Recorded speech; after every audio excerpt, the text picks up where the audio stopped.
All right. Hey, it's Ryan here with someone who's become a friend quickly. And not just because he's a Junction sponsor, but he is. And that's how we met. But then I quickly started training with Mr. Mark Lawler, at Lawlers Kenpo Karate in Kennett Square. And so we've gotten to know each other working out every Thursday, which is even better. That's my favorite time together, but I'm looking forward to this as well. Thanks, Ryan. It's really great to be here, and it's been a pleasure having you come in and train, and your boys coming in and training That's as right. well. Yeah, the boys are in there too. It's a good chance for us to have them learn to listen to other strong males, and love the instructors who came through the system. And I think that's one of the coolest stories about you. And when I tell people about you is like all the years you've been training in this community and how you've trained people through generations and their families. It's been a real blessing. It's probably my third iteration, since I've been a young instructor, which has been since the early 80s, late 70s when I started. I've had young people come through, me being their instructor, and grow up, go to college, get careers, have families. Many of these young people end up getting their black belts and teaching. And now at my karate studio, my staff is all young people that started with me at usually about age 5 or 6 that come up and get to an intermediate advanced level, and I give them a position of responsibility as an instructor. A lot of times their first job, actually, which is also part of what I feel really good about giving them an opportunity to do. It gives them a chance to lead. And then they get married, they go on and have families, and my head instructor that just left me, who was with me since he was 4, just became a state trooper. And we still get together. He takes me out shooting and stuff like that. So I have these lifelong relationships with these people. My wife and I don't have kids, but in a way I feel like I have some surrogates out there, as it were. Sounds like it. Yeah, for sure. Have you seen some pretty tough fighters come through this area? Well, just tough kids, you know what I mean? Like, yeah. There's like kids that train hard, they come at it, they work the discipline to learn the cadence of the martial art, to know all the requirements for the different belts. I mean, I've been going for a couple of months. I don't even know 3 techniques, like down pat. You know what I mean? Like maybe loosely, but to get 60, 100, get high numbers of those, committed to memory and to muscle memory. Well, the basics are what's important, and when you get your basics down, the techniques are combinations of basics. But to what you said before, people come into a martial arts school for different reasons. And if we're talking about young people, kids, sometimes it's for them to get more confidence, self-defense. Some kids come in maybe are a bit of a discipline problem, or you mentioned tough kids sometimes. Yeah.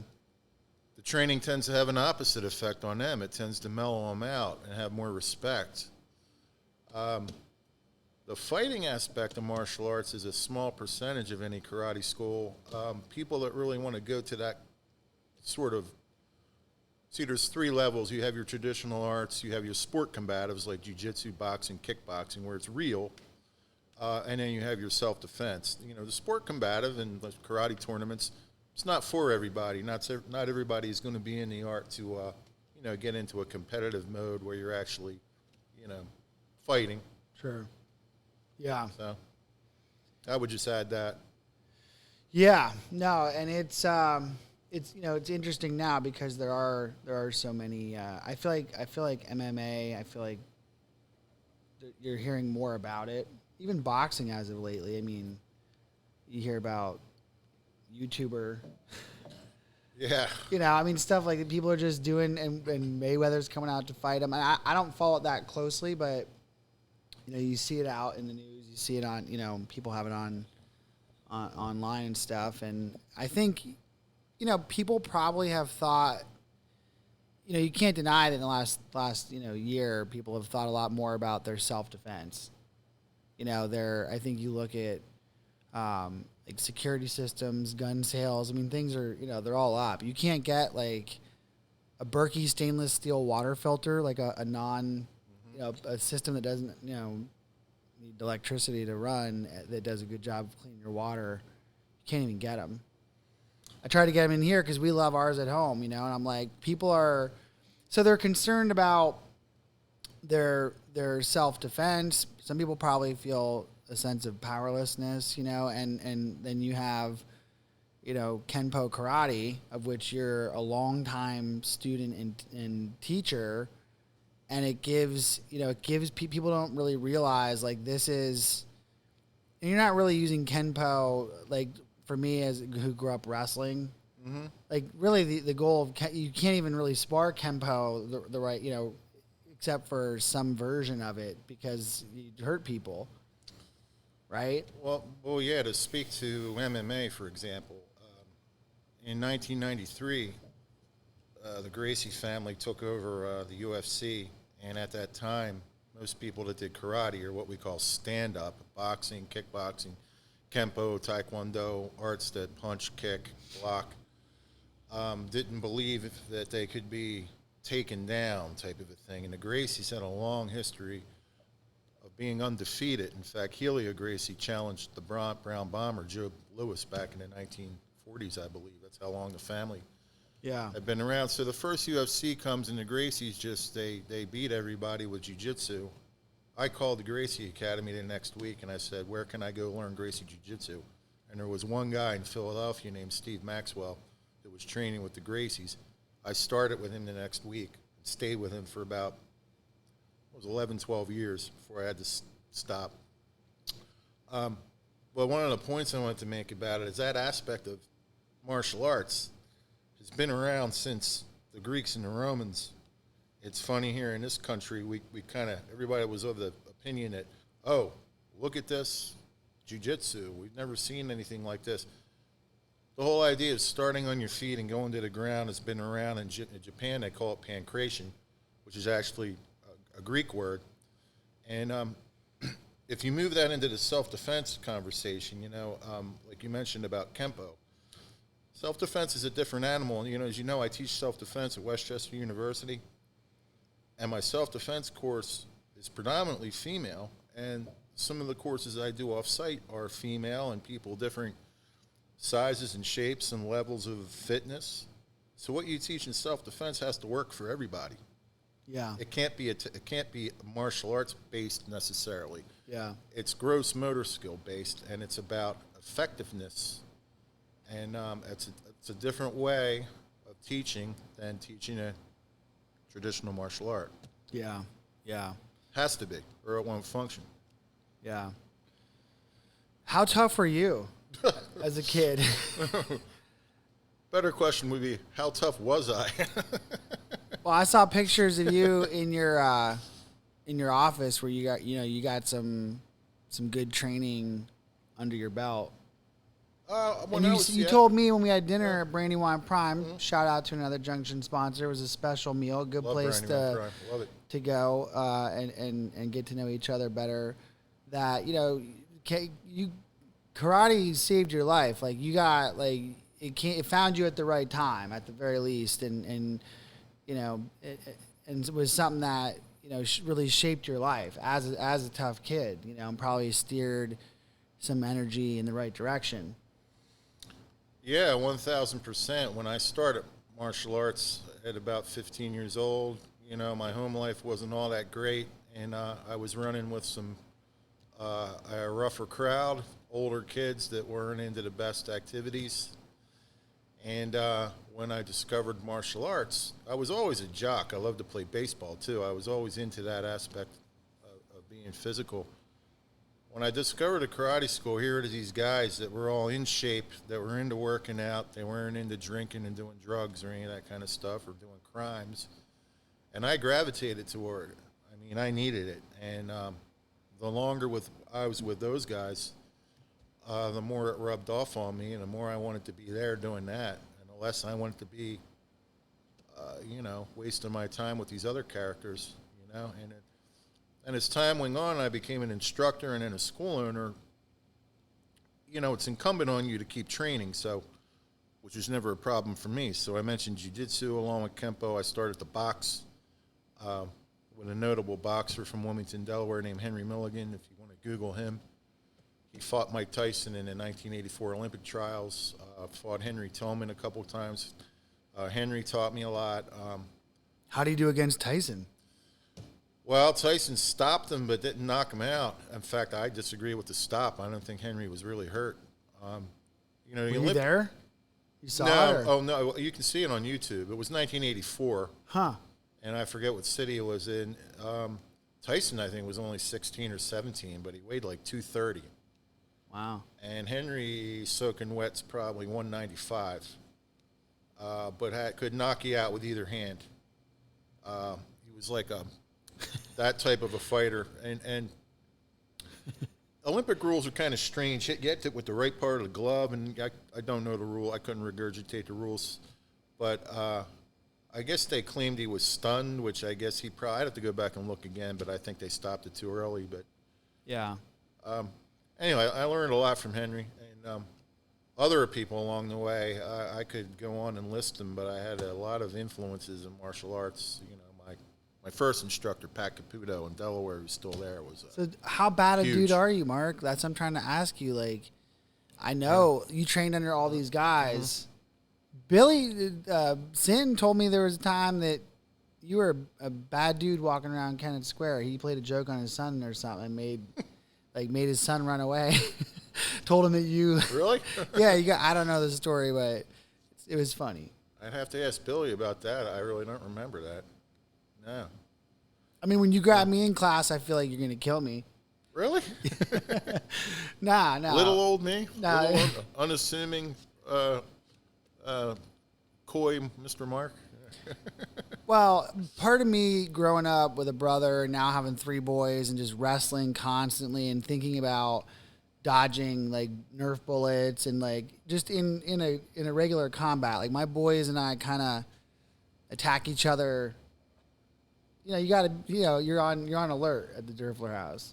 Outside sticks. I encourage them to come at me with, but yeah, I mean, there's a code of conduct. Like last night, we ran real hard because it was Luke's birthday. We were out, and we got this ball. It's a cool ball that it glowed, and you could kick it like a soccer ball around the yard. And we were at night, and they were charging uphill. We ran hard, and there's some surprisingly good footwork. I was pretty impressed by them. And at the end, Luke just came up and tore Bo down from behind, like a real kind of horse collar. Like just took him out, Bo was exhausted because he had just dominated the whole field. I mean, he was all over it. He's like a rabbit, dude. Horse collar, huh? And he brought him down like right next to the fire pit in like the pea gravel. It was a good hit, really. Nice. I told Bo, I'm like, you gotta learn to take that. People are gonna be like that and worse. Like that's gonna happen. Like when I wrestled, any sport, where there's contact, and adrenaline and in the momentness of it, it's hard to know until you're there what you're gonna do in those plays, making catches. I mean, that's where the greats, they say, just slows down. But I've been there. I've had moments like that where you're peak adrenaline, peak, heart racing, like the whole thing, and you're making a play or you're making a move or something. I don't know. I would say, too, the more of that type of thing, boys will be boys, and being physical and all those types of things are so important for kids to develop. If you leave that out, they don't have self-confidence. Not only that, just fitness, they don't get strong and flexible. And I'll tell you another thing about that I believe is that when a kid is more active like that, they have more respect. They're less apt to get into trouble because I'll tell you, real violence, when people really, when you cross that border, you don't know what's going to happen. People get hospitalized, killed. I could spout off circumstances in cases where people get punched or something and they fall down, person hits their head. Yeah. And people that are more, like, say, involved in martial arts and do a lot of, like, yes, how tough am I? How tough am I? Is no, I Sure. realize I don't want to cross that line because I'll turn and run first. Because Sure. Oh, listen, yeah. if I engage somebody and they engage me, there's no guarantee what's going to happen. Person No. might have a weapon, and Oh, I yeah. do something, and you just don't know. Sure. And Yeah. that's the thing you got to really get across about the whole thing. With because sometimes fighting gets thrown around. Not that you're doing it with your boys. I'm not saying that, but in the martial arts world, it gets thrown. Oh, well, just do this. And well, yeah, but if when this whole thing follows through, you either move or you don't move, and Yeah. and when you do, there are ramifications that can happen. I want to go real quick back to your point about the gross motor skills, because my wife is incredible knowing age appropriate activities for growth, development, learning, all that, and I've seen it play out where we encourage our boys to climb and run and walk, and from an early age, even building them like ladders and stools so they can get up to the counter and help us cook, because that's what they wanted to do. If you look at what kids want to do and help they craft things to help them do it, they can do. I've had kids chopping Brussels sprouts with like real knives at like 3. Good, too. Why not? Yeah, I mean, they love to help. Like you can actually. They're messy, but Life skills, right? But the point is my wife's point is that gross motor skills trickles down into fine motor skills. Like if the gross comes first, and if you're able to develop that, then your ability to do the fine stuff later. That's how it has to happen. So like if you shortchange gross, you're going to be delayed.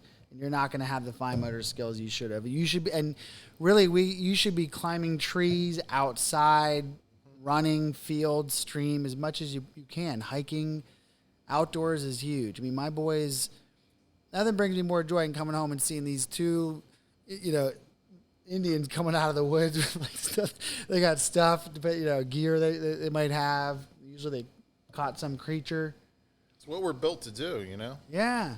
No, and this area too, people get that. Yeah. That's kind of why you live in this area. I think is you want the Chestland Preserve, the places where you can just get out and have open space and nature.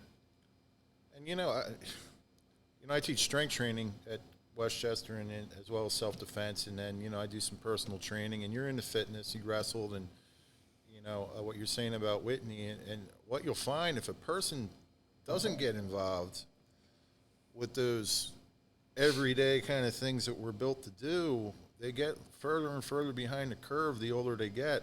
I've had some people I've trained that have been, I'm not throwing rocks at them, but if you're physically inactive for a long, long period of time, Yeah. and then you decide you want to get into shape, kicking that metabolism on, kicking off those motor units and everything takes a lot of work because they've been laying dormant because a person has lived a dormant lifestyle. Yeah. And particularly with kids, it's very important you start them early with that, because that carries on. When you don't do that, they have to overcome that later, I believe. Yeah. Yeah. I definitely can see that for sure. And as a parent, it's really enjoyable to spar with especially boys. I mean, little girl, we'll see although she stepped over my 3-year-old last night, literally took him down and stepped over him to get past him. And he was like, I'm like, what? Is she going to be a fighter? I'm going to teach her, especially. You think I'm not going to show her a lot of to me, what we learn, the benefit at the studio is, look, a lot of the fights I've been in my life, you're not walking into it. It happens at, on the street or in a bar or something, for different reasons. Now, hopefully those won't happen. And your ability to disengage requires you to make some move.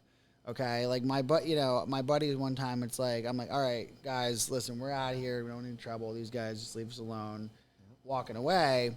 But when you get 3 guys behind you that aren't letting up, and they're just going to keep pushing you down until you in order to get away, there's going to be, I mean, you could ultimately just ultimately keep walking away. That's not what I chose to do.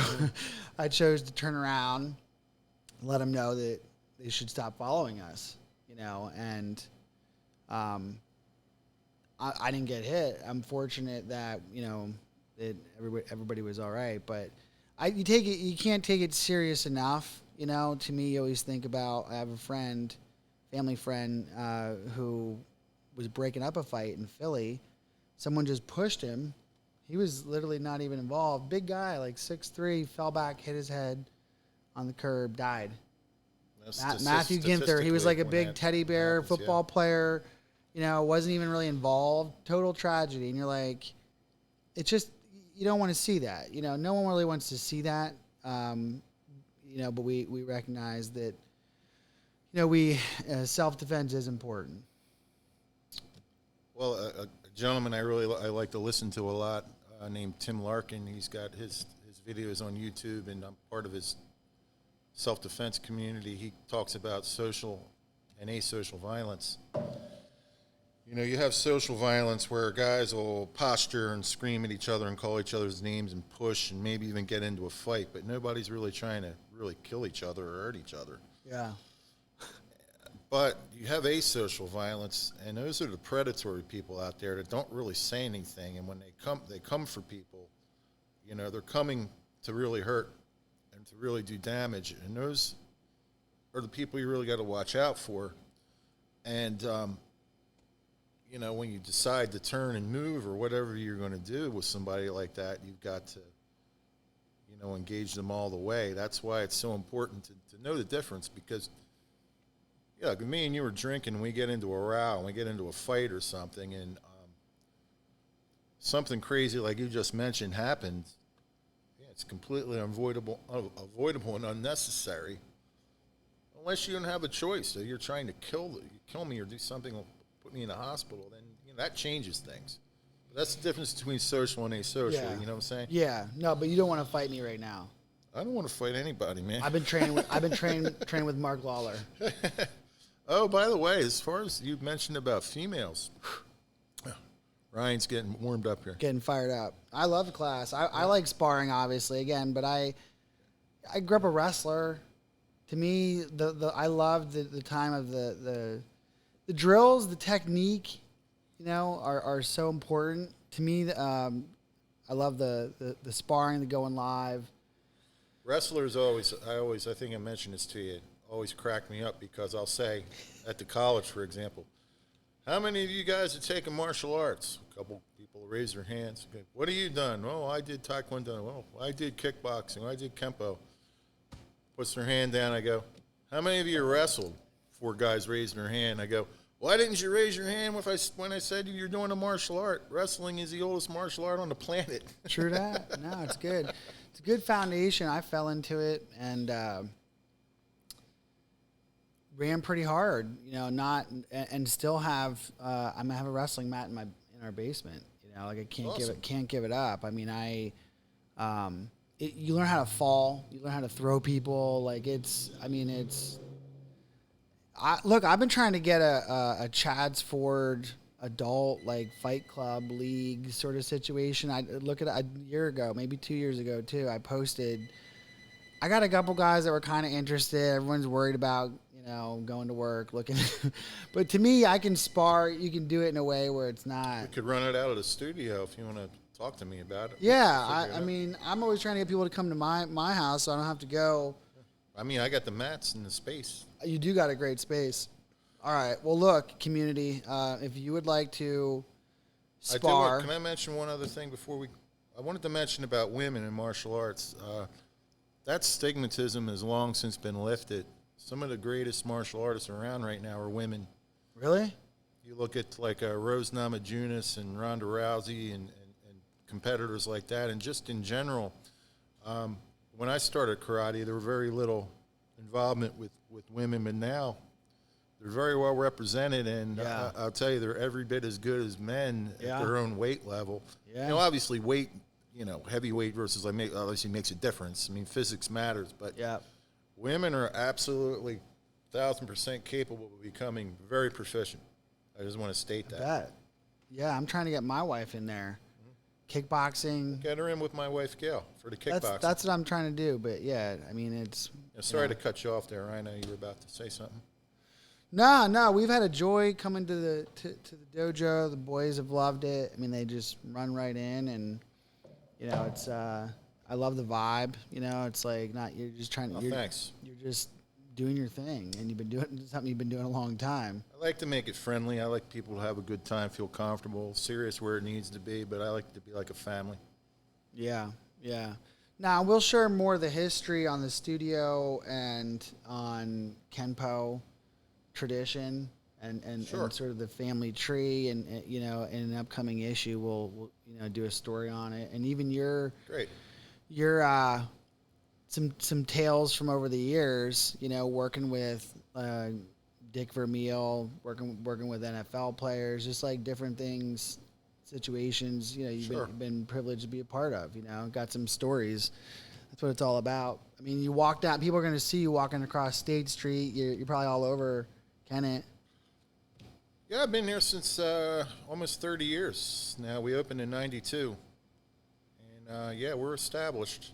And a lot of great people, business owners, and become friendly with. And, I would say I'm pretty well known by most people, just like they are to me, So. Yeah. No. But you honor me bringing me in here, Ryan. I really appreciate it. No, it's great. I got to learn more about you as well, which I'm looking forward to. I feel like, maybe we even continue the conversation with other people that are training in the area or that got interesting stories about. Sure. Even the guys in my class, there's some interesting guys. So. Most definitely. And gals, Gail, love to talk to her at some point. Absolutely. Just keep getting to know you guys in the community. You've been here a long time. So, that's a wrap. We probably got lots more we could have talked about, but We'll save it for next time. we're just glad that the video and everything recorded properly at this point. So, Good. Thank you guys for listening. Hope you learned something as well about Mark Lawler, Lawlers Kenpo Karate, long time member of the community and one of our first guests here. So, thanks for coming, Mark. Thanks, everybody. Thank you, Ryan.